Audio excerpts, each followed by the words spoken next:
Hello everyone, मैं आदिल आप सभी का हमारे यूट्यूब चैनल आदिल मैथ पर स्वागत करता हूं।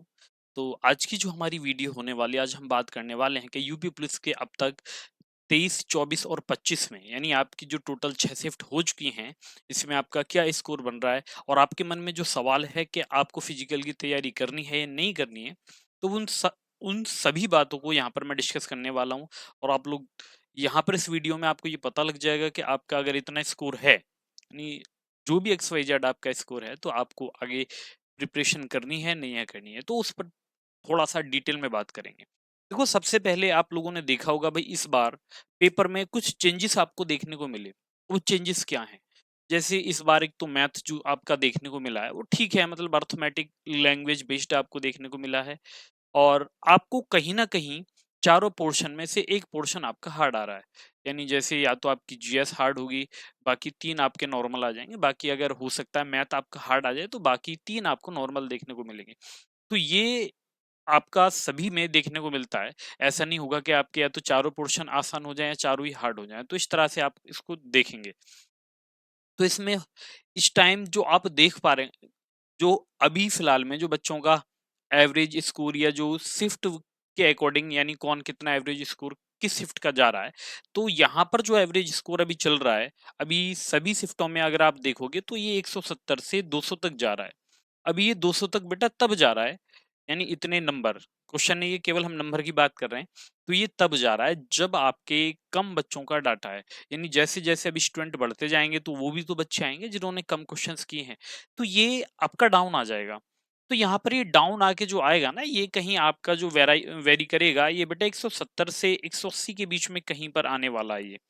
तो ये यहाँ पर रहेगा एवरेज, क्योंकि नॉर्मलाइजेशन में सबसे बड़ा फैक्टर आपका एवरेज ही होता है। कौन सी शिफ्ट हार्ड कौन सी इजी है, ये डिपेंड करता है आपके एवरेज स्कोर पर।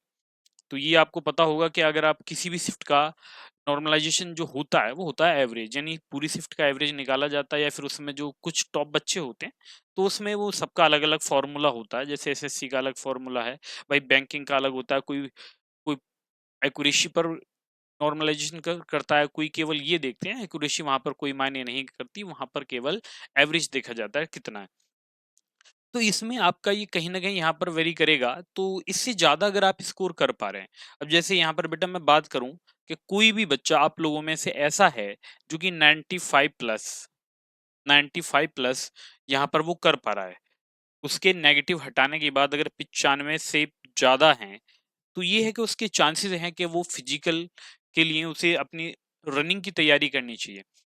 लेकिन अगर इससे कम है तो एक बार को हम ये भी कह सकते हैं बेटा, फिर तो अगर आपकी शिफ्ट हार्ड है तो वो डिपेंड करेगी नॉर्मलाइजेशन पर।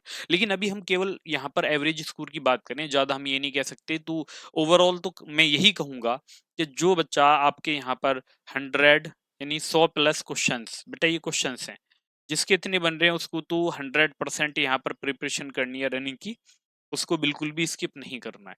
लेकिन जो बच्चे इससे कम जा रहे हैं उनके लिए थोड़ा डिपेंड करेगा कि जैसे आपकी सारी शिफ्ट हो जाएंगी, और सारी शिफ्ट हो जाने के बाद जब आपका एनालिसिस होगा, ये पता लगेगा कि कौन सी शिफ्ट हार्ड है कौन सी आसान है, तो तब हम देखेंगे कि आखिर और उसमें क्या हो सकता है। क्योंकि हो सकता है कि आपके किसी शिफ्ट में 95 बनने, आपकी शिफ्ट हार्ड हो, यानी आप 95 क्वेश्चन नेगेटिव हटाने के बाद आपके सही हैं, लेकिन वहां पर शिफ्ट हार्ड हो गई, तो आपको नॉर्मलाइजेशन ज्यादा मिलेगा, तो उसकी वजह से फिर आपको करनी पड़ेगी। लेकिन हो सकता है कि एक बच्चे के 100 क्वेश्चन है, उसकी शिफ्ट आसान आ गई, तो हो सकता है उसके नंबर घट भी जाए। तो ये सारी जो चीजें वेरी करती हैं, ये वेरी करेंगी बेटा, ये करेंगी सारी की सारी जब आपकी शिफ्ट हो जाएंगी ना। तो इसलिए अभी आपको ज्यादा परेशान नहीं होना, शिफ्ट आपकी हो जाएंगी, आंसर की आपकी आ जाएगी, उसके बाद एग्जैक्ट डेटा आपके सामने आएगा कि आपको करना क्या है।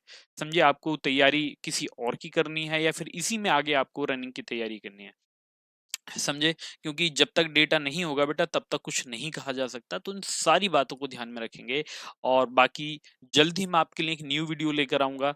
तो तब तक के लिए बाय सभी को। आप अपनी अच्छे से पढ़ाई करिए, क्योंकि अभी जीडी के फॉर्म आपके आने वाले हैं, तो लग जाइए सभी स्टडी में।